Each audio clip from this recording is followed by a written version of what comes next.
Once upon a time, two friends joined forces to bring you the best in horror entertainment. Brian from the north, Tim from the south, each bringing their own unique perspective to the horror community. Movie reviews, Blu-ray releases, beer pairings, games, and more. Welcome to your new home for horror. This is Civil Gore. Hey there, everybody. Welcome to the Civil Gore Podcast. I am your host, Tim. And this is Brian. And this is the Dismemberment, Tim, for October. The one we've been dreading, but excited for. Part one. We had to split this Dismemberment. It was so freaking big. We had to split it into two parts. So we are releasing the first half, which will cover the first 2 weeks of October. And then on the 19th, we will release the second half, which will cover the last 2 weeks of October. It was an astonishing month for Blu-rays. I mean, we were talking, what, Brian? I think we had like 40-some titles. Yeah, and they're not just like 40 like one-off titles. There's some box sets in there. There's some multi-movie, like 2 packs. There's some just one movie set, but it's got 50 features on it. It's long in every way it could have been long. Yeah, there's no way. I just knew my voice. I was like, there is no way I can do this as one Dismemberment. I just couldn't do it. I mean, our voices start getting raspy after most of these, these like 25 or 30 title months. So I just knew there was no way. I mean, week 1 alone has something like close to 20 plus titles, right? 19. Yeah, just in 1 week. It's got 19 titles in 1 week. Yeah. It's crazy. So, but we'll try to go through these, fairly briskly. I know we don't want to keep you guys here all night. But we will kick things off, I guess, with the week of October 5th. Yes. So I'm going to start this off because there was a ton of reissues, and you know how we like to try to go through the stuff that we're not going to spend a complete rundown of. So the big news this month and this week is the Halloween 1 through 5 4K disc. Now, I'm a little torn on these because I bought that really nice Shout Factory box set, which is held its value, Brian. Definitely held its value. That thing is still hard to find, and people are still clamoring for it. But now you've got these really, really nice 4K scans of 1 through 5, which I'm still kind of wanting now that I actually have a 4K TV. Yeah, I mean, I want it and I don't. But isn't there like something that's like only on one of these sets? Like one of the movies has like a special feature on it that's in our set. I'm sure there is because they want us to double dip. Yeah. So, I don't know how I feel about these. I'm not going to rush out and get them right away, but it may be something to think about in the future. No, because I could see them now once Halloween Halloween Ends come out. I could see them doing an ultimate set of every single one of these in 4K, all digital, like that Friday the 13th level set, like a reissue of that with everything. And I'm like, I don't want to spend. I mean, this will be $150 easily, if not more, to get these 5 4K ones from Shout Factory because they're at least 30 something a pop, right? So think about that. You're gonna spend $150 on that. Most likely, a big Halloween box set would probably be close to that, if not a little bit more. But like, you're only getting 5 movies here. With that big box set that is inevitable release, that is that'll probably run you like close to $200, but still you're getting like 8. Let's see, there's 8 Halloweens, that's a Rob Zombies, and then this the 3, so it's, what is that, 10 to 13 movies. So I mean, I guess Friday the 13th had about just close to that. So but either way, so you're probably gonna look at it be a $150, $160 set, there's a few years off. So I don't know. That's the dilemma I'm in, and I don't want to just. I remember there's one in there that does have. I remember Cone saying there's like a special feature in there, and one of them that's brand new, not on our box set. And I'm like, am I gonna throw $30 for one special feature that will most likely be on whatever future box set is out there? I don't know. It's and you tough. Probably look up on YouTube anyway. Yeah, exactly. So. That will be on YouTube. I mean, I'm still didn't go through that Friday the 13th set anyway. I'm like I have gone through only the first 2 discs. I still need to move on to Friday the 13th Part 2. It kind of had to get put aside due to a bunch of other projects we're working on. So it's like, I have way too much to do. I can't and I don't want to buy a set just for one feature. So. So next up we have, and again, these are not our official releases. This is just like the extra stuff I'm telling you about. They had a Stand 2-series definitive collection. So this is a double feature that has the 2020-2021 miniseries of the Stand and then the older version. on one set, which is kind of nice. We have I Spit on Your Grave and I Spit on Your Grave Deja Vu. There's a couple reissues of that. I actually ordered Deja Vu though, just because that's the only one I don't have in the whole thing from the the remake trilogy, plus and I have the original. I just don't have this one because for some reason when it came out originally it was priced high, and so I waited to see if it would go down. Then it went out of print. So now that it's back in print, I finally ordered it at $20. So now I'll have my complete. I can spit on everyone's grave, basically. There's a kind of a weird Phantasm 1 and 2 disc with a collectible poster from Welgo, which is kind of interesting. If you haven't had any of the numerous iterations of Phantasm that have come out recently. That box set we have is still great, although I want that other box set now that has supposedly the unrated Phantasm 2 in it, which isn't in our box set. So that I know. I wish they would just stop releasing these stupid Phantasm box sets. There's a reissue of The Relic from 1997. That was a great one. Yeah. Castle Rock, the complete series. I know we've covered the season sets that have come out, but now they're having it all bundled in one. I'm buying the that complete series because they canceled it, so there's only two seasons. Yeah, I'm going to buy that too, just because I kind of want that, and just I'll... It's a good show. It's a good show. I enjoyed it. We have a Dracula and Wolfman steel books. You're going to see a lot of these coming out for Halloween, the old Universal monsters. And then just announced, I just saw this today, Brian, an Evil Bong box set. Oh my! I did not put this in the actual feature list because I don't consider Evil Bong really horror. I mean, it's really genuinely comedy, stoner comedy. So, but it has a few little tiny horror elements in it. But I didn't feel like it deserved to be in the actual horror releases because I'm usually right? It's full. So, it is full moon. Yeah. I mean, it's I'm typically pretty strict about what I will put in as a feature, and it really has to be tagged horror in IMDb. And Evil Bong, I think, was like fantasy adventure comedy thing. So I was like, I'm just gonna throw it out there. But we were talking about an Evil Bong box set, joking about it, and now here it is. So I know whatever we say on Civil Gore comes to pass. I know. I remember that when it used to be that way, like for everything we uttered out of our mouths, it would happen, and now now here it is. Now go figure. Again. Yeah. All right, so let's get into the actual releases for the week of October 5th. So first up from Paramount, we have The Stand. This is the stand alone disc of the new series, which I gave up on, Brian. I watched the first episode. And I just didn't like it. I did not like the time jumping they did. They were jumping back and forth between pre-disease and then post-disease, and maybe we were too close to that in the pandemic at the time I started watching this. I could not get through it. I just stopped it. I don't know, maybe I'll go back to it at some point, but I just didn't like the direction they took it. I'm still a fan of the original miniseries. It's got a couple special features here: an apocalyptic epic adapting The Stand, go inside the creative process of bringing all facets of King's beloved epic to life on screen, and a gag reel. It's funny. I feel like we've said that this is another one that's got re-released a bunch of times in a weird way, but this one seems to they've just they re-release them in a different way. They re-release them in different packs of them. It's like they're all they just keep interchanging them. But anyway, it's the Universal Classic Monsters Icons of Horror 4K, 1931 to 1941. So yeah, like Tim says, he would get this if he didn't know any of the previous sets. Same with me. There's a lot of, because we have all those individual sets. But here's the ones that are included. So Dracula, the 90th anniversary, the Frankenstein 90th anniversary, Invisible Man, and Wolfman 80th anniversary. It's got tons of bonus content. It's got the Spanish language version of Dracula, The Road to Dracula, Frankenstein Files, How Hollywood Made a Monster, Karloff, the Gentle Monster, Monster by Moonlight, The Wolfman, From Ancient Curse to Modern Myth, and Now You See Him...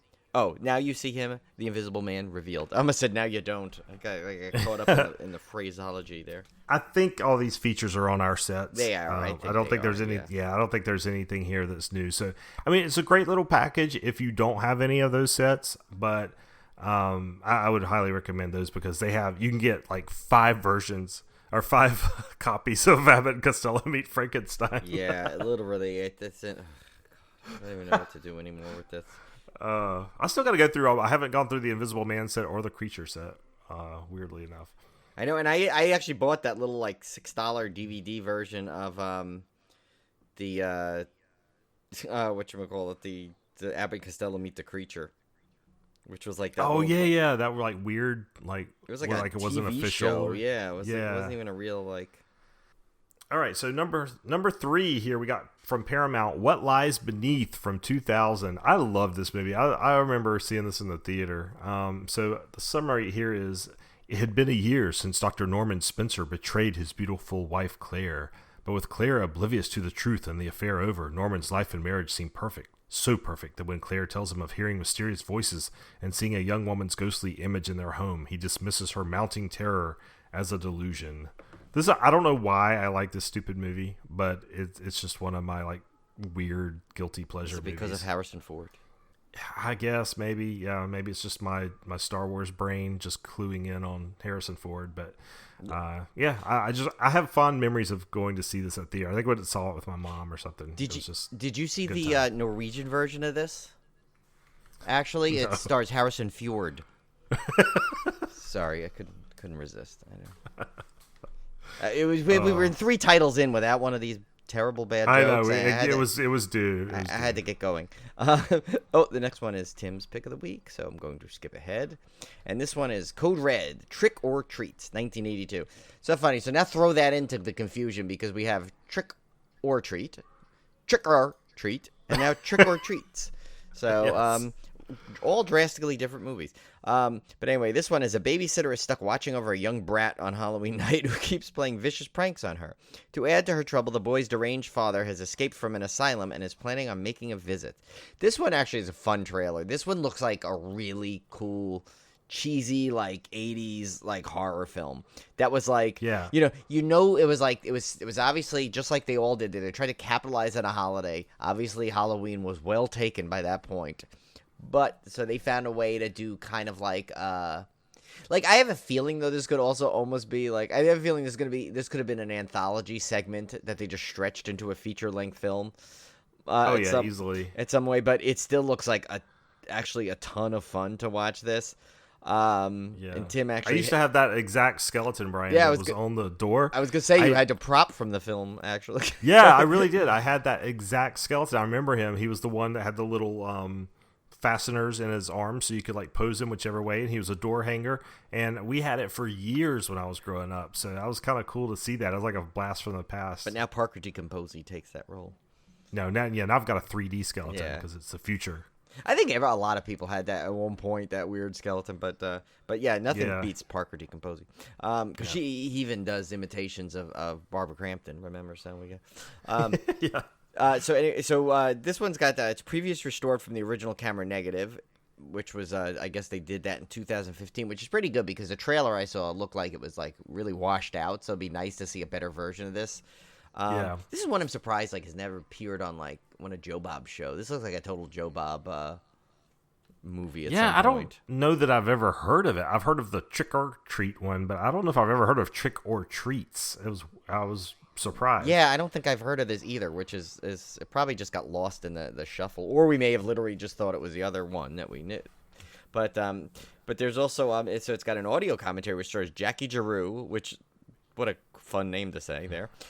Peter Jason, Chris Graver, and cameraman R. Michael Stringer, and it was moderated by Sean Graver. It's got an audio interview with actor Steve Railsback, who's like featured in the trailer, like as a special, like he gets his own like little thing in there. Yeah. It says watching I don't know what this is. Katarina's bucket list mode. I don't know. It's got one of those limited edition O cards and some trailers. I wonder if that bucket list mode is just like like whoever Katarina is. Maybe it's like some kind of special like scene favorite, so it just cuts to all the kills or cool scenes. Yeah, it could or be. Something. I'm always curious about those different modes they have on these things. I don't know. Next up, we got one from Kino Lorber, Scream Pretty Peggy, from 1973. This one is a sculptor hires young college girls to take care of his elderly mother and his supposedly insane sister, both of whom live in the old family mansion with him. If I'm not mistaken, I think this is a Bette Davis vehicle. Probably trying to capitalize on the Whatever Happened to Baby Jane craze. Oh, yeah. Which is still one of my favorite movies of all time. Did we ever do that one, Brian? No. We need I think we've always threatened to do it, but I would really love to do that one. That really, seriously, one of my favorite movies of all time. This has a new 2K restoration of the film, and Brian, we have a Civil Gore film historian, one that we know and love. Yes. An audio commentary by film historian Troy Howarth. Yes, he's our posh Englishman.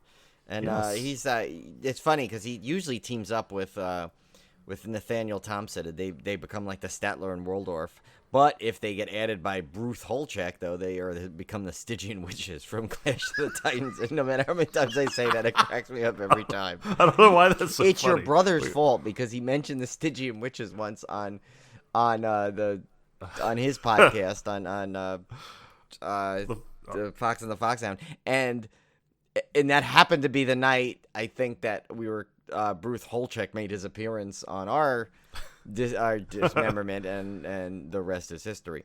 But they all want. But the funny thing is, when they're all together, they all want to talk about the movie at the same time and keep grabbing the mic from on each other as the Stygian witches grab the eye. And they're so weird. This film history thing has just gone into this weird level. But the best thing ever is because Cody, she just sent us the latest one just in time for this episode, and I'm reading back, and I don't even remember saying some of this stuff, but she has it transcribed so perfectly that it just cracks me up. Even like little notes like that we said after it, she has on there. So she does she definitely does her job as a intern to a T, because I don't know about you, and I read those back, I'm like, what were we thinking? Like, where did this come from? I'm genuinely concerned. Like, it stresses me out because I'm genuinely concerned that we have new listeners listening to this and going, WTF, like, what are these guys talking about? Like, I'm really genuinely confused right now. Yeah. Well, just once again, to reiterate, these film historians, they are probably amazing at their field. We just, because we don't know who they are, per se, we just come up with our own little backstory for them. So or even if we do know who they are, found out there's a couple we knew. It's some we found out over the years that are nothing like our counterparts that we've created for them, but they still remain. So yeah. We also have on here a TV spot, newly commissioned art by Vince Evans, and a limited edition Blu-ray O-card. Yes. Next one is we have a rare documentary release here. You don't get those this too one looks often. cool. Yeah, I definitely want to see this one because I was a fan of the movie. I need to go back. I've only seen a couple episodes of the series. That's one I would love to get like a full set. I think I forgot when I used to watch it. It was on syndication or something somewhere where I used to watch a couple episodes, but I really love the movie, so I really want to go back, and this is a series I want to watch all of them and find out about it, and it's Dark Shadows and Beyond, the Jonathan Frid story. It's from MPI Media Group. It's a brand new doc. It's Dark Shadows and Beyond, the Jonathan Frid story reveals the real man beneath the vampire's cloak, exploring Frid's personal and professional struggles, artistic triumphs, and rise to fame. Among the family, friends, and co-workers who offer fresh insights are veteran talk show host and Yale Drama School classmate Dick Cavett. Wow. Actress Marion Ross, Arsenic and Lace, and of course Mrs. Cunningham on Happy Days. Christina Pickles, Seizure. American Shakespeare and Festival associate Anthony Zerbe, or Zerb, I don't know. And Dark Shadows colleagues David Selby, Catherine Lee Scott, Laura Parker, Nancy Barrett, Marie Wallace, and James Storm. Documentary also includes rare performance footage and previously unseen interviews and archival materials from Frid's private collection. So that's a good one. And just remind you, there is a documentary challenge on our horror challenge. So if you're looking for one that you haven't seen, this might be your one. And this has got some really cool special features on it. It's got Dark Shadows PBS special, Jonathan Frid interview. Jonathan Frid reads The Legend of Sleepy Hollow, which is pretty cool. And there's a connection there because I remember when we went to Sleepy Hollow Cemetery, they had some Dark Shadow things in one of the crypts there. They had this little thing they did on the tour. They had some stuff on that. Dark Shadows, a letter from Jonathan. Jonathan Frid Dark Shadows promo, Jonathan Frid photo gallery, and Dark Shadow scenes, the best of Barnabas. That's one of those series I would love to watch the entire thing. Right, but that's what I want to do. I think it's crazy that I think there are a ton of episodes. But I know that at one point they had a box set of it. So I don't know. I don't know if that's still around. I have to look into that. Let's see. It ran from. I'm looking up here. It's like 60s, right? Something. It has 1,225 episodes. That is ridiculous. 1,200 episodes. Can you believe that? Think about your shows that way they have their how many times you even get to 200 episodes of a show. Most sitcoms insane. last 10 years, and that's just over 200. But that was in 5 years. They did that in 5 years. That's crazy. Really? Yeah. Wow, that's weird. They don't have like the same. And I don't know. That's just weird. How many episodes a season? Wow. I mean, like soap operas don't really follow network TV seasons, so they just keep cranking them out. Right.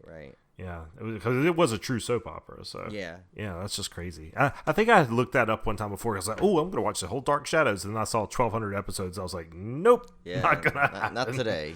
Nope, I've got too much. Maybe the next 7 years. I can't even get through the freaking full rewatch of X-Files, and that's only 8 seasons. Wow. Yeah. All right, so next up is Brian's pick of the week, so I'm going to skip over that one and go to release number 9, Warner Brothers, Night of the Animated Dead. This is a 2021 production, and we'll talk about this in a second. In Night of the Animated Dead, siblings Barbara and Johnny visit their father's grave in a remote cemetery in Pennsylvania when they are suddenly set upon by zombies. Barbara flees and takes refuge in an abandoned farmhouse along with stranded motorist Ben and 4 local survivors found hiding in the cellar. Together, the group must fight to stay alive against the oncoming horde of zombies while also confronting their own fears and prejudices. Now, when I first saw this title announced, I was really excited. I thought that was a cool idea. Yeah. Do an animated. They've done every other version of Night of the Living Dead. Right. Why not do an animated version? Thought that was awesome.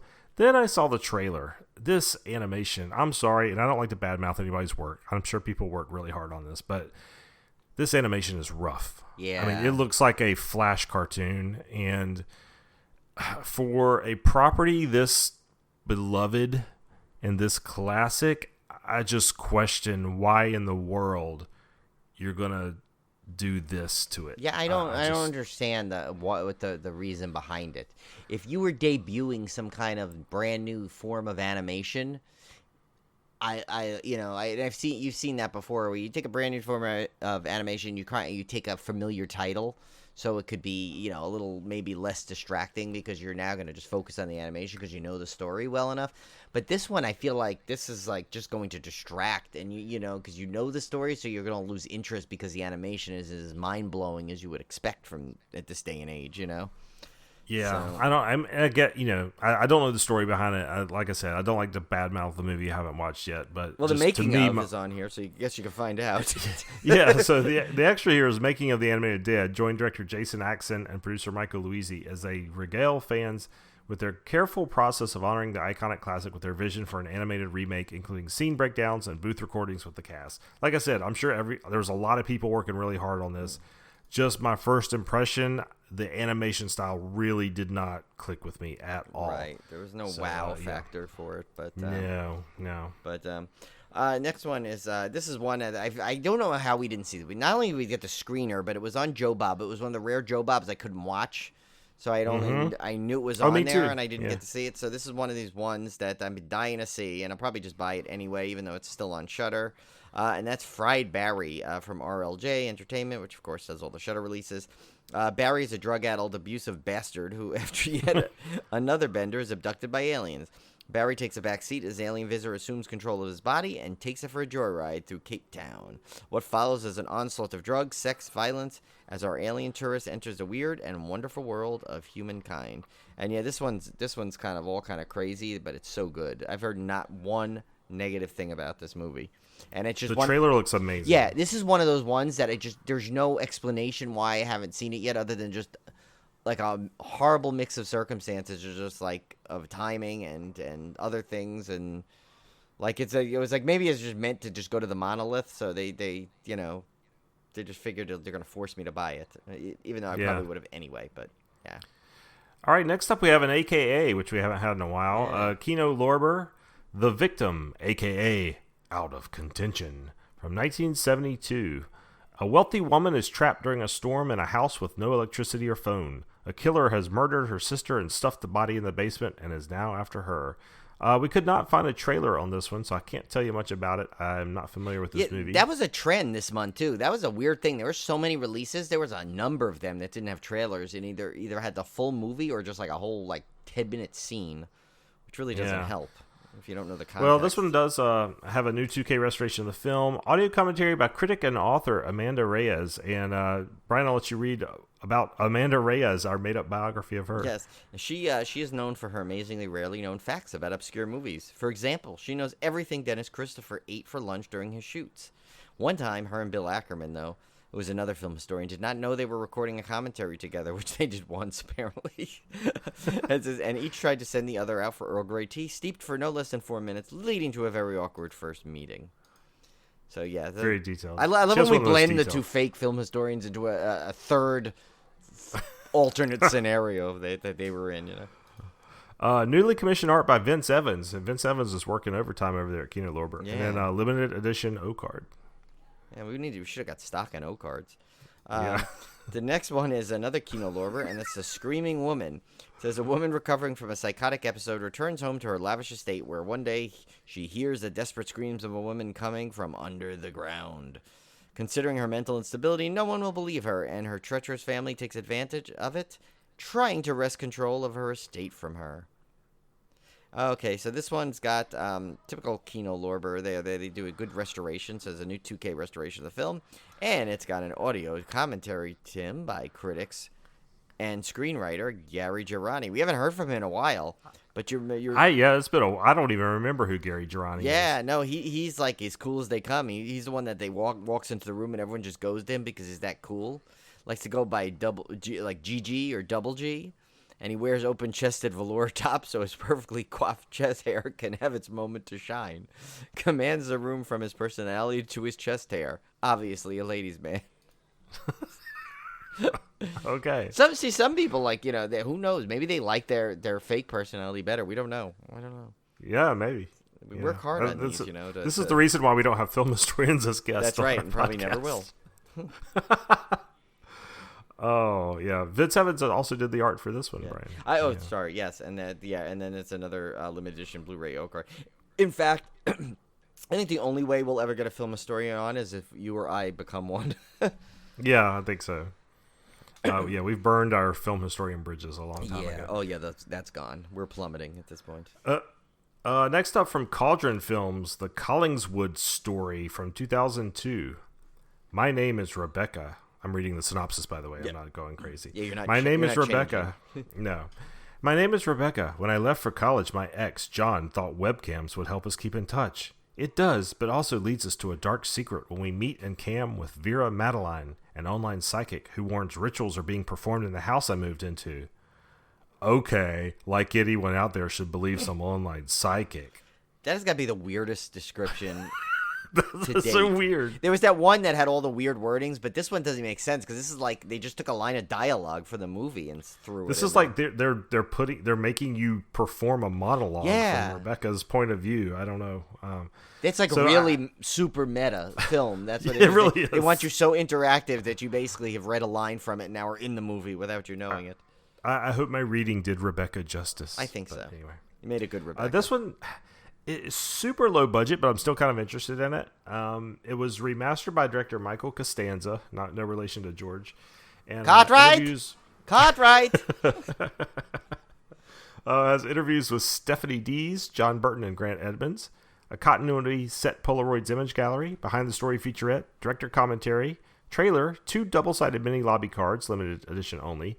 Limited edition slipcover with artwork by Sister Hyde Design, also only in the limited edition, and a reverse Blu-ray wrap with alternate artwork. I feel like there's like 17 I can't tell you what this movie's about, but it looks a little interesting. Yeah, well, they had a tagline in there or in the trailer or something where it said it's one of the scariest low-budget films since The Blair Witch. So that's a big bold claim there.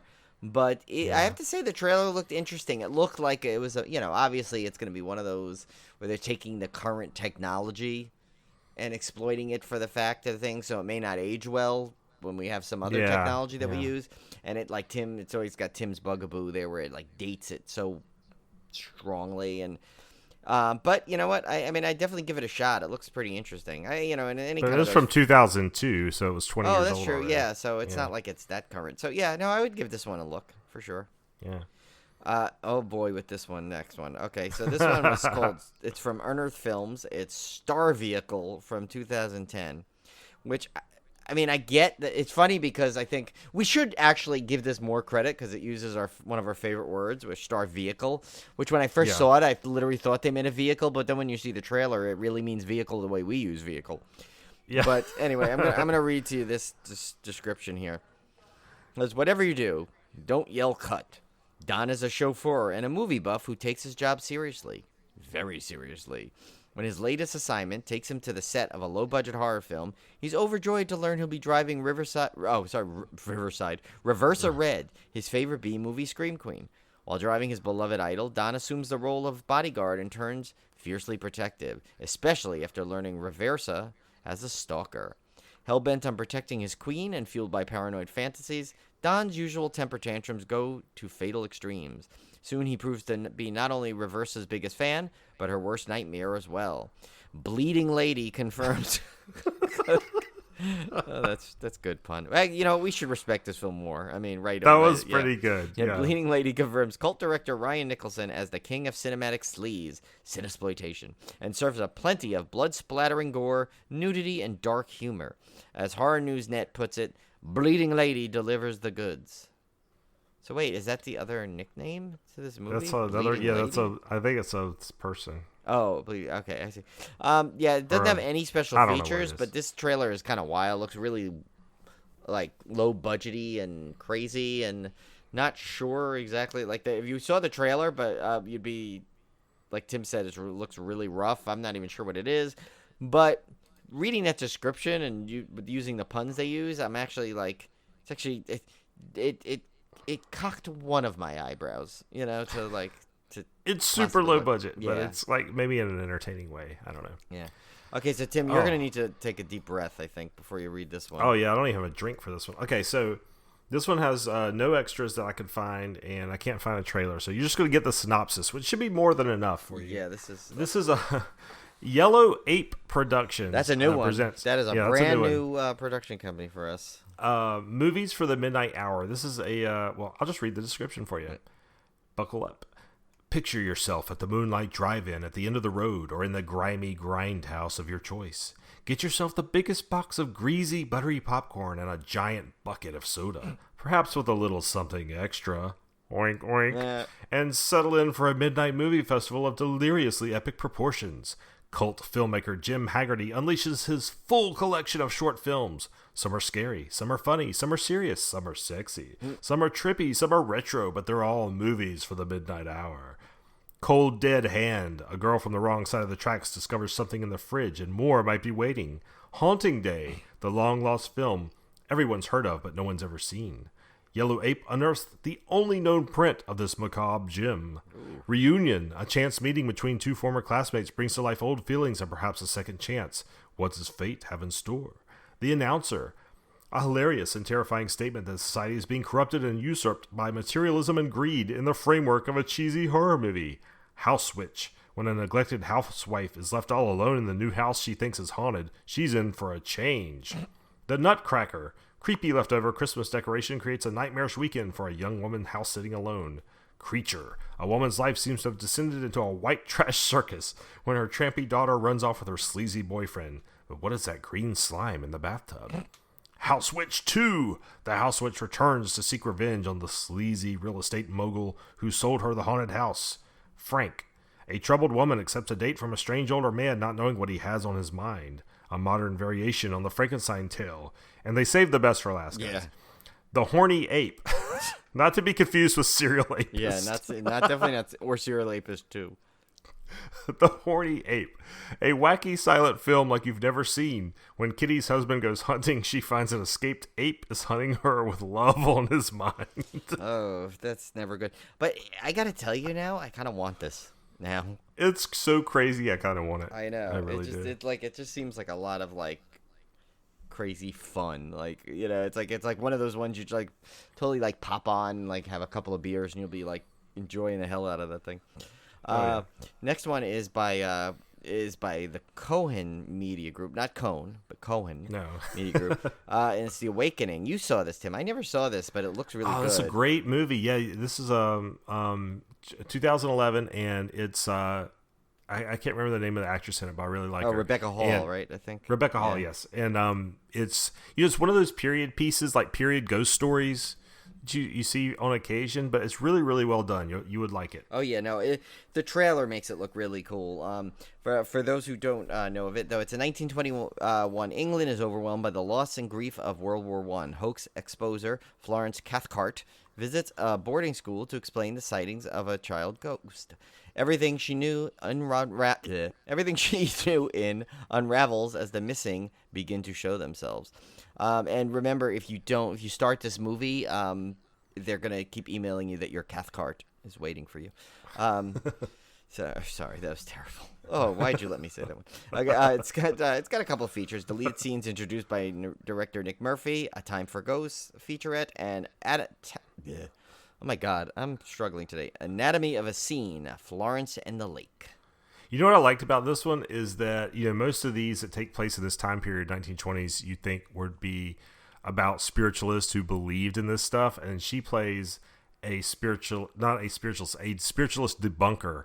Like, she is like a hardcore skeptic, and I love that was a cool angle for this movie. I thought it was really, really good. Nice. All right, next up from Sony Pictures, Escape Room Tournament of Champions, 2021.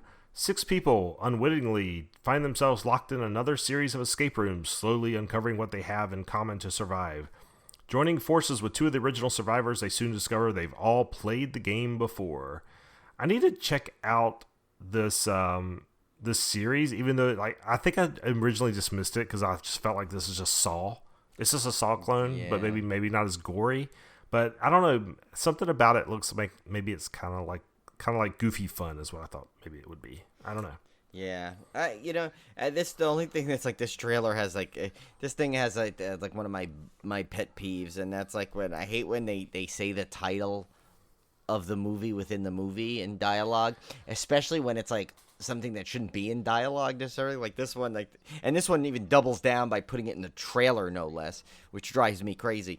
Because the kid guy says, "What is this? The Tournament of Champions?" I mean, he doesn't go so far to say like, "Wow, this is a escape room tournament of champions," but it's bad enough because he like Jeff Tucker from 91 Reasons says, when you hear that, you just have to do the slow clap. Yeah, you got. Well, I remember that that's like. It could be something that's not in the movie itself. As they do a lot of that. Like, I still remember it's one of my favorite stories. My friend, I used to, do you remember that movie years ago, Nathan Hayes from the 80s? Yeah. So, I don't know if you remember, but the trailer they used to show on the commercial is at the end, right at the end of it, before they do it, they looked at the camera and they went, "You're going to like it." And my friend, Mark and Yaron, went to see it just because of that line. And it wasn't in it. Oh my God. It wasn't even in the movie. I think the most egregious use of this is in Maximum Overdrive. When the woman's sitting there and she goes, something like this. She's like, "They've all gone into Maximum Overdrive." And I'm like, oh, yeah. It's like so cringely bad. Like, you could even tell she didn't want to say the line. It was so bad. Yeah, that's usually one of the things I hate so much, but I like Jeff Tucker's version of it, the slow clap. It kind of at least makes it somewhat entertaining. You could just slow clap it. I still do the slow clap after listening to that on his podcast. I still do the slow clap when I hear, like when I'm watching at home. I don't do it in the theater, but when I'm at home, I'll do the slow clap. We need to get Jeff Tucker on here, and then he could slow clap for us, and then we'll have it as a sound bite. I don't know what I'm going to do. I may just have to stay silent because, you got Jeff Tucker, who's the voice. You got you with your dulcet tones, and then here I come. I would just this obnoxious grating voice. So I'm not going to fit in on that episode. I may just have to, or I may have to hire someone, like another voice person, to play me that day or something. I don't know. You could, the voice of Brian. Yeah, maybe I can get John Cassier to come on. Wouldn't that be irony, right? Yes. He takes my job. You need an understudy. Yeah. All right, so we gotta finish this. Yeah, I don't know what this one is. It's by Impulse. Wait, I gotta finish. Oh, yeah, that's right. There's still more tournament. I'm still stuck in this room, Brian. Oh yeah, you haven't escaped the escape room yet. This has extended theatrical cuts of the film. Go inside the Minos escape rooms, meet the players, and director Adam Robitel on raising the stakes. Okay, I'm not sure that was worth waiting for. Yeah, I know. We might have seen. No, look at it. Poor tournament champion. This next one, though, I don't even know what this is, but it's Star of David, Beautiful Girl Hunter from 1979. Again, no trailer. I think I saw the whole movie again on there, but the description is: one dark and stormy night, a middle-aged prison escapee haphazardly breaks into the luxurious mason of a wealthy and privileged family. Luxurious mason? That's what it says. It means mansion, but it says Mason. Well, we just read them. I just copy and paste. I know, and I read through. I just focus. I read. So apparently they own a series of jars that they got into. Apparently they escaped into the luxurious. He had a luxurious set of mason jars. So obviously that's supposed to be mansion. It does not say mansion. Tim can justify. I can read. It does say mason. That's why I leave these like that. I know, but Tim does not proofread, and he shouldn't because it adds for the comedy. But anyway, I'm going to say luxurious mansion. I'll autocorrect this. Of a wealthy and privileged Mason, a privileged family, and rapes the young wife in front of her bound husband. A year later, the son conceived by the rapist comes into the world. At the age of 16, he studies Nazi atrocities in history class, and he feels awakening of his inner brutality. Time has come. He launches a journey to let off a long-held grudge against the abusive foster father and to seek out a reunion with his genetic dad. He lures out his real father through a newspaper ads and invites him to the secret torture chamber in the basement of the house, where he confines abducted girls. So this guy's got a lot going on here. Has he still collect his mason jars? I don't know what says their feast of lust and perversion has now begun. So yeah, and no special features. Wow. So we won't know the secret to the mason jars. It just seems like that's a missed opportunity. That's there. creepy. That's a creepy title there. Yeah. All right. This last one, man. If you thought those other ones were low budget. This is like a low budget of low budget. Like it's like they went in and said we're gonna make this low budget, and then at the last minute they took like $50 off and said nope, sorry. Now, this is the one where you borrowed your neighbor's camcorder for a weekend, that kind of thing. It's also the one where they like you take it and you use whatever tape they gave you, even if it had other footage on it. You just somehow incorporate it into the movie. I seriously think I made some movies that were about of this quality back when I had a camcorder. Yeah, I think that's why that scene with the family eating at a picnic is in this, because that's so this is Camp Motion Pictures. That's a new one for us. Yeah. This is Female Mercenaries on Zombie Island from 1995. This also has another film. I think it's like Mad Scientist of Zombie Island, which is because this is a collection, Brian. It's not just the one movie. Let me read this thing. A brilliant and beautiful female doctor has perfected brain transplant operations and uses that knowledge to give the old men in power new bodies. But unknown to them, she implants an electronic device into their brains which will allow her to control them and to put women in charge. And no extras. This is, go look up the trailer yourself and let me know what you think. Yeah, this one's it's funny. I can't even I'm not even being able to get to scroll all that you read for some reason. I don't know, something's wrong with my file, but I guess I didn't. But it's much. You're not missing much there. Yeah, no, when I click on it, I see it. It just doesn't. For some reason, I think because you know why? I don't think I have it set to do that wrap text. But the problem was, I think it was we've never gone this far on 1 month of dismemberment. So I never went. We've literally run Excel to its its breaking point with this thing. It's off, but yeah. So Brian, I'm gonna let you do your. Let you do your pick of the week next. Okay. Since it's your turn. So mine is one, and it's like this. Really, there was no brainer for me, just because I had seen this in that 24-hour. Found footage festival thing I saw, and I remember I only got to see a handful of movies in that, but this was one that I remember seeing, and it just absolutely blew me away. I remember, and I talked about it on the show. And then the reason why it's my pick of the week, while Tim, your pick of the week actually is probably overall a better set, and probably would have been my pick of the week any other day, this one, because I never thought this would be released. Because as soon as I saw it on that found footage festival, I was immediately trying to find it anywhere because I wanted Tim to see it. It was that good, and I couldn't find it anywhere. So I'm wondering if that airing in that festival got enough attention to it that they did this release, because they've now done a brand new, from Cauldron Films, a Blu-ray release of this, and that's 1974 is the title, but it also has another title, like a subtitle, but it goes by the full thing, La Possession de Altair. Altair is the main character. It's the main woman in it. And it's a newlywed couple disappeared in 1974. Their 8mm tapes reveal one of the most horrifying events in Mexican history. And, I know we say how much we loved, other sometimes found footage from other countries are just so well done. Well, this one is the perfect example of it. And Tim, you saw the trailer, so you see how gritty and how this must have been literally shot on 8mm. It was. This is a 2016 film, yeah, but it looks like most of these retro. A lot of times you see these retro movies that are supposed to take place in the 70s or whatever, and you could tell they just use like a filter or something. This looks genuinely real. Yeah. Like it looks like it could have come from the 70s. Yeah, and I recommend this to everybody, and it's only like I think $20 on Amazon. I think it's a little more direct from Cauldron. But it's a great set because it not only are you getting the movie, but you get the CD with the complete soundtrack to it, which I didn't even realize. Like the music never registered to me, so because it's found footage. So, but it's also got a sound design featurette. I think sound is big on it, so maybe it's not even music so much as it's sound is on the soundtrack.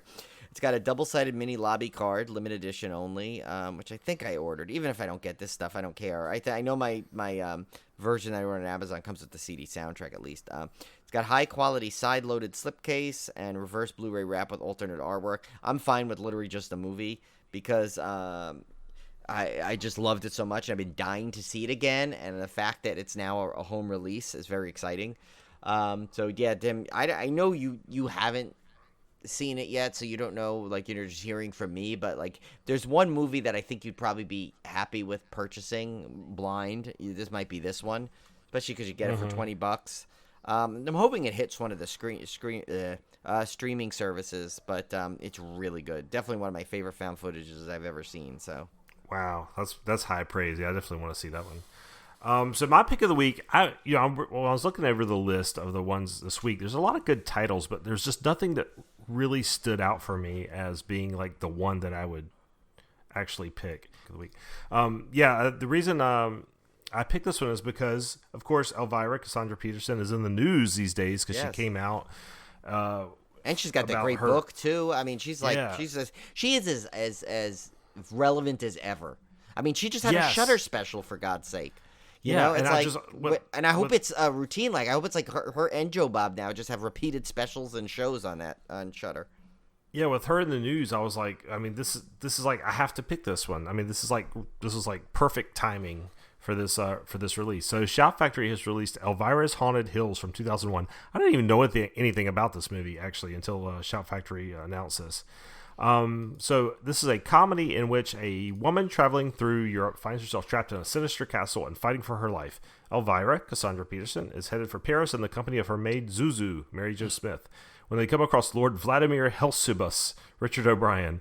Presumably failing to note the warning signs inherent in the Lord's surname, the pair are enticed into his castle, where Vladimir's obsession for Elvira, fueled by her similarity to his deceased wife, sees him pursue her through the castle. Will the enterprising Elvira and her maid manage to stay out of the clutches of Helsubus and make their escape?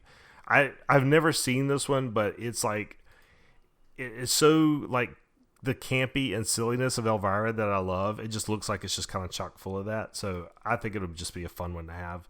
And Shout Factory also always makes these great collector's editions. This has a brand new 4K restoration from the original camera negative, a brand new introduction by Elvira, Mistress of the Dark, audio commentary with actors Cassandra Peterson, Mary Scheer, Mary Jo Smith, Scott Atkinson, and director Sam Irvin. Making a featurette, Transylvania Bus featurette, Elvira in Romania featurette, interview with actor Richard O'Brien, outtakes, and a photo gallery. I'm looking forward to this one. Yeah, I can't remember if I've seen this one or not. Obviously I saw Mistress of the Dark, and I just rewatched it again when she hosted it. You know what you're getting with an Elvira film where she's actually in it as like rather than just hosting it, and they're always a good amount of fun. So yeah, this one, like I said, this would have been a pick of the week guaranteed if the other one wasn't on there. And while even though like the releases don't compare in terms of special features, just the fact that movie was released, I didn't think it would ever be released anywhere, is why it got it for me. But we still have either one. Both picks are good picks of the week, I think.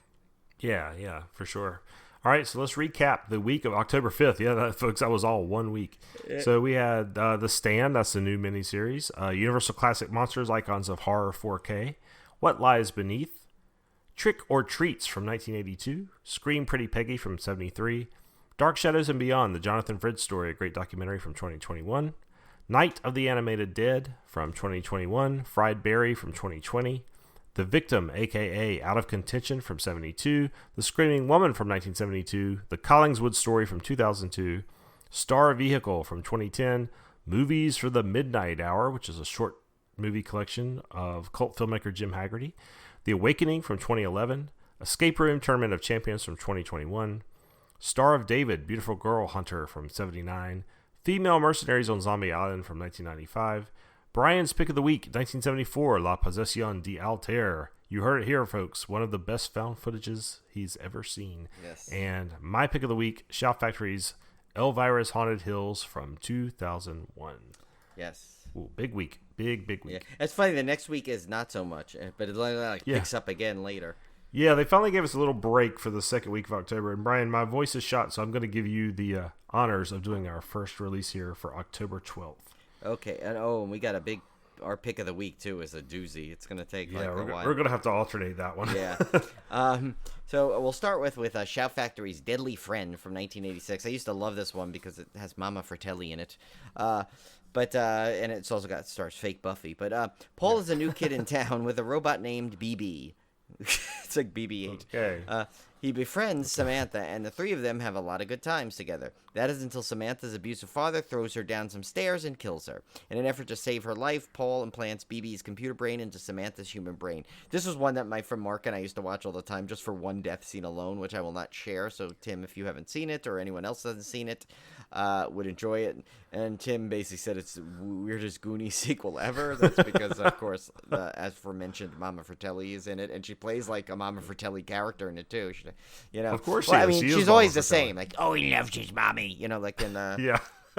She's played the same character in everything. I said Strangers in a Train. That's what it's based on. Throw Mama from the Train. But yeah, she's always the same person. I don't think she ever played anything else. But yeah, it does star fake Buffy, Christy Swanson. But it's got a good set here. It's because of Shout Factory. It's just one of their good releases. I'll probably get it because I used to have it on DVD. And it's got a brand new 2K restoration of the film from an Interpositive. It says, new, hey Sam, nice shot. An interview with actress Christy Swanson. New, Written in Blood. An interview with screenwriter Bruce Joel Rubin. New, Robots Ramsey and Revenge. There's Anne Ramsey. It says, an interview with special makeup effects artist Lance Anderson. It says, new, Samantha Symphony. An interview with composer Charles Bernstein. And then it says theatrical trailer in English, Spanish, and German, so you can watch the worst Goonies sequel ever in 3 different languages, and some TV spots. But it's definitely a fun movie. It was a good. It looked entertaining. Deadly Friend was a really, really fun movie back in the day. I mean, it was one of those ones that was always on HBO, and I remember my friend Mark and I used to always watch it. Like I said, and we used to crack up at one sequence in it that I think, for the time, was actually a pretty good kill in that. It's you're talking about 86, right, at that time period. I mean, it was directed by Wes Craven. I mean, what better an 80s Wes Craven vehicle, I mean, come on, you gotta watch that. I think I'll definitely watch it because it looks like it just looks like it'd be fun, like goofy, just kind of fun. And who does the voice of the robot is Charles Fleischer. So. Oh wow, okay, cool. So next up from Kino Lorber, we have a great 4K release of Misery from 1990. A successful romance novelist, after being disabled in a car crash, is held captive by a psychotic fan. This has a 2-disc version. The first disc version is 4K. HDR Dolby Vision presentation of the film. Audio commentary by director Rob Reiner. Audio commentary by screenwriter William Goldman. The Blu-ray disc on disc 2 has the same commentaries. Also has Misery Loves Company featurette, Mark Shyman's musical misery tour featurette, Diagnosing Annie Wilkes featurette, Advice for the Stalked featurette, Profile of a Stalker featurette, Celebrity Stalkers featurette, Anti-Stalking Laws featurette. Wow. You think they're trying to push a message here? Yeah. And a Season's Greetings trailer. But I don't have Misery on Blu-ray, so this will definitely be the version I would pick up, the 4K version. I have it, but right now, until I get I won't double dip yet until I get it get my 4K TV. Next one, the final one before our pick of the week, is Paramount is releasing The Haunting of Bly Manor from 2020. Of course, it's the great Netflix series, sequel to Haunting of Hill House. Well, pseudo sequel. It's like a Mike Flanagan sequel. Yeah. Says a gothic romance ghost story based on the work of Henry James, and this was like definitely more of a romance than it turns out to be horror. It had a horror wrapping of a romance. I think tale. that's why I was slightly disappointed in it. I mean, it was good. I was entertained, but I was hoping for more Hill House, and I got kind of a romantic, not romantic comedy, a romantic gothic romance, and I just wasn't. I guess I wasn't in the mood for that when I watched it. It's a great series. It's really good, but I definitely prefer Hill House for the horror. Yeah, I mean, but you know what? I'll watch anything with Victoria Pedretti and Alex Esso when they were both in this. So yeah, it basically had the whole Hill House crew in it, so to speak. So it's just really, I don't know. I really liked it. I thought because it was, I think because I did change my expectations, I gave it a little extra, even a little more respect than I would have given it. Like I would have loved it, but I gave it like this extra, like, wow, tip of the hat, because it definitely fooled my expectations of it. It was pretty cool the way they had a lot of reveals in that. I'm definitely gonna buy. I think I want to say there's another set. I know we didn't list it here, but I thought there might be a set of both. There is. Oh, yes, the collection. I may buy that, actually. I kind of want to buy that. It's both of them. Yeah, there's a collection that has both of the Hill House seasons in it, which is cool. Yeah, so I'll probably pick that one up. And I guess if you want to start with this epic release, which is our pick of the week, it was a no-brainer for this week. We had a couple of extras on that one we didn't go through. Which one? Oh, I'm sorry. You're right. And this has got some good things. It's Home for the Haunted, Ghosts of Bly Manor featurette. Welcome to Bly Manor featurette. Audio commentary by director-creator Mike Flanagan. Audio commentary by director Liam Gavin. And audio commentary by director Axel Carolyn. Yeah, there's a couple things I forgot to mention at the start here, too. We had a double feature of the Ghost Ship / Bedlam from 43 to 46. I listed that one here because I think we've covered these as single disc sets in the past. As kind of a double feature of some old 40s films. The Ghost Ship is one that has Bela Lugosi in it. I watched that one recently. Tim's Logic Professor. Yeah. Also a reissue of that Friday the 13th 8 movie collection that came out. They're reissuing that. And then one that I was actually really interested in was He Came from the Swamp. The William Greffe collection by Arrow is being reissued. That one looks really, really cool. I wish they would, again, I still want that Al Adamson set. That's the one I really want to reissue. They got to do it. Like, if you're listening, Severin Films, we will jump on it. We promise. We will buy that if you release it. Did I say Arrow? Was that Arrow? That was Severin. William Greffe. Severin did the William Greffe. Yeah. Sorry about that. Yeah, well, I think they did. I know Severin did the Al Adams for sure, but I think you're right. Yeah. It's I get so confused because there's so many great Blu-ray companies out there right now. Now there's between Vinegar Syndrome and I mean, there's some that are just putting out these great like cult films and stuff. I think Severin though might be the box set king though. They really are. I was so impressed. There's that other one. Christopher I think Lee. It's coming up later but it didn't come out in October. I think right. It's December. It's actually coming out. That great like gothic horror. Box set, like a folk horror. Yeah. It looks insane. I know we missed out on the limited one that comes with a plate. I don't care. I just want the movies and the box set with all the features, which is what that other thing comes with. I really don't need a like China set to add. Oh, I was right. Collection. It was William Greffe is Arrow. Yeah, it's just the Severin is the Al Adamson. Yeah. Okay. So anyway, now that I've thoroughly confused everybody, set, which I still may pull the plug on. I pulled the trigger on, not the plug. Julie wants to pull the plug on it for me because she does not want me to own it. But that might be a Christmas list item for me. Well, remember Julie did for my birthday get me the cool Christopher Lee one. So yeah. All right. So I'm just dreading this one. This one's it's a great disc. This is I'm definitely ordering this. And it's not that bad for all that you get. It's like I think it's like $80 or something. But it's a steal when you see what you get with this. And it's for a 1-year show, essentially. But it's got like so much packed into it. So, yeah, this is cool. Okay, so this is Kino Lorber's Kolchak the Night Stalker, 1974 to 1975, which is all the episodes. It only had 20 episodes run. Yeah. A newspaper reporter investigates strange, supernatural, paranormal, and unusual occurrences in Chicago. So, Brian, we're just going to trade off on these. We're just going to go through this because we have a big list of extras here. So we have new 2K masters for all 20 episodes. New interview with David Chase, the creator of The Sopranos and co-writer of 8 Kolchak the Night Stalker episodes. New interview with Dana Gould, the creator of Stand Against Evil. New booklet essay by Mark Dawidziak, author of the Night Stalker Companion and Kolchak novel Grave Secrets. New audio commentary for The Ripper by Mark Dawidziak. I think Dawidziak, yeah. Dawidziak, the author of the Night Stalker Companion and Kolchak novel Grave Secrets. Yeah, that guy's got that name like almost like the Lion Sleeps Tonight name, like Dawidziak. You're right. In the features, those special features, Dawidziak. Okay, never mind. Cody, write that one down just for fun, even though it has nothing to do with the film historians. But talk about film historians, Tim. Oh, wow. The first one, right off the bat, is a new one, which, okay, my whole thing moved. Okay. This has to be a record for the number of film historians on one Right. Some are repeats, but still. There's some new ones in here. There's some it's like there's a couple for each one. This is crazy. And this one is David Show.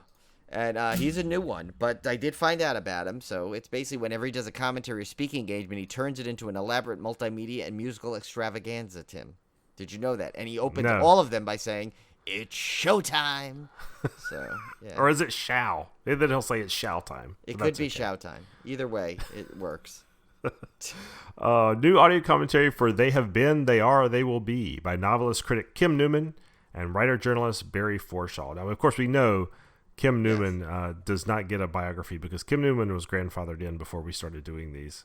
Right, but Tim. But, yeah. You gotta Tell me, Brian. Well, no, I was going to say, when she happens to be a terrible neighbor, though, to Barry Forshaw. They live in the same apartment complex across the hall, and Barry always greets Kim with the general's disdain and always says, "Hello, Newman." So, yeah, and but Kim Barry, Newman's a guy.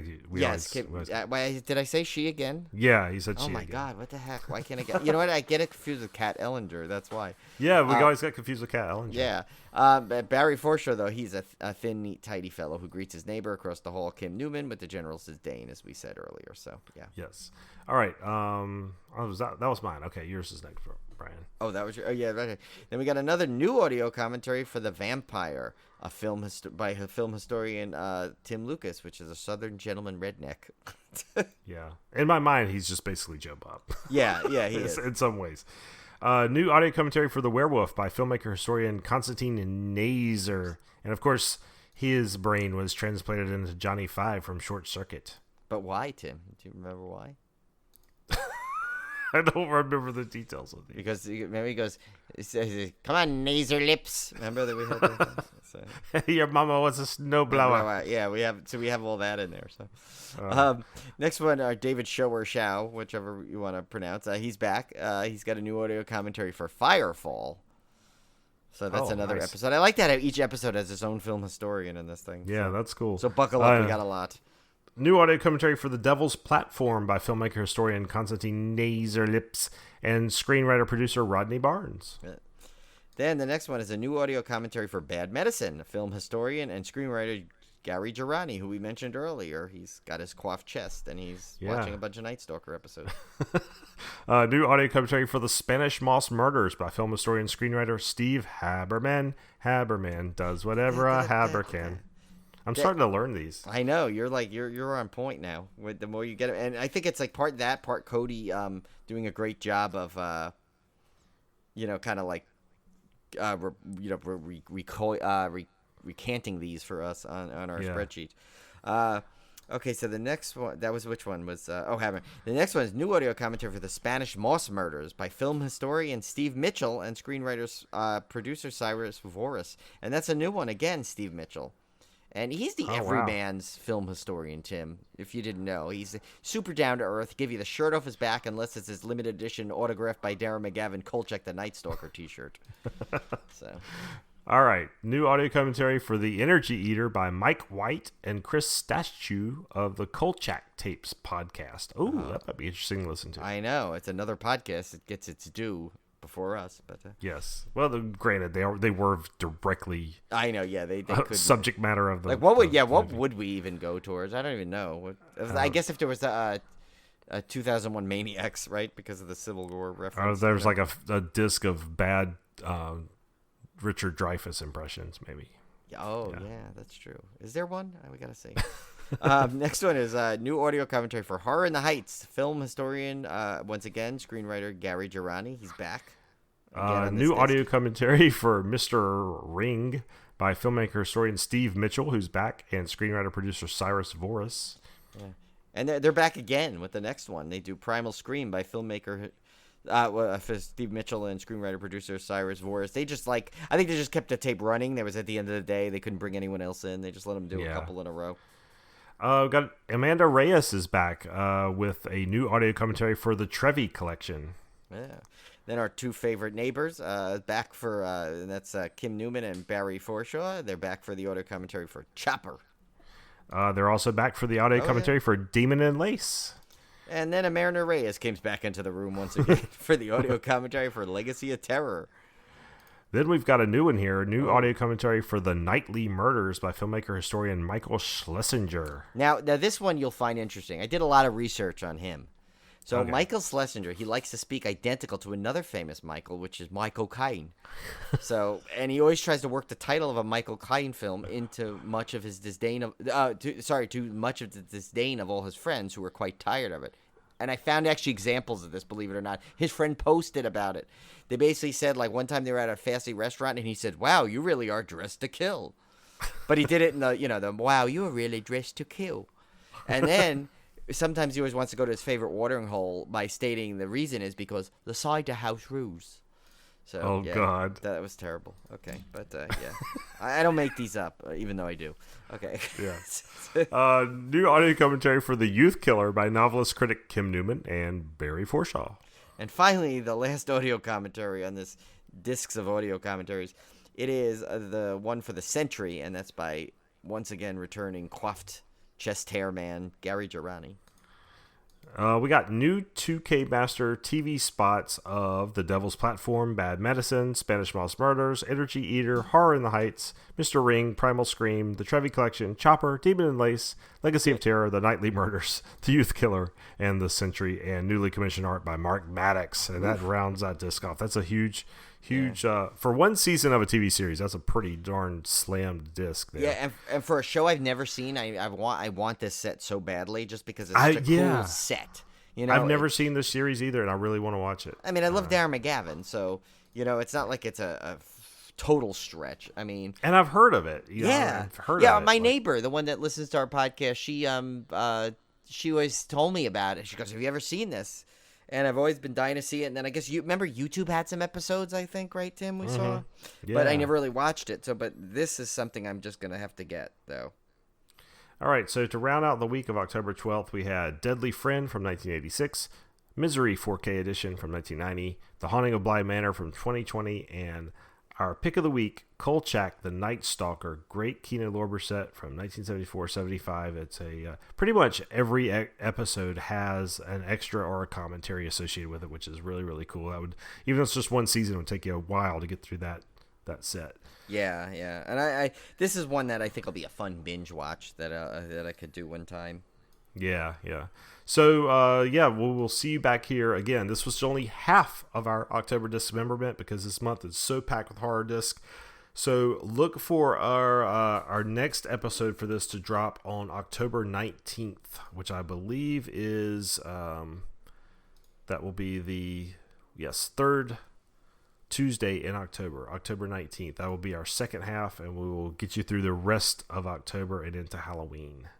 Yes, and so we'll and there's actually another one, Tim, that's not been added that I saw, but that the WNUF holiday special. Yeah, that's a great one. I think that got added. It's actually releasing on 10/31. It's like a special thing, I think, by Vinegar Syndrome is doing it, so we need to add that to the collection. I saw that pop up actually while we were. Yeah, I haven't gone through and updated the second. Yeah, so there's going to be even more second half, but that's why we felt we had to do it, because you know what? If we literally would have done this all in a row, first of all, you guys have been bored by this point because we're over an hour in already, but also you'll probably forget half of it. So it's better to just do the first 2-week chunks to kind of get you.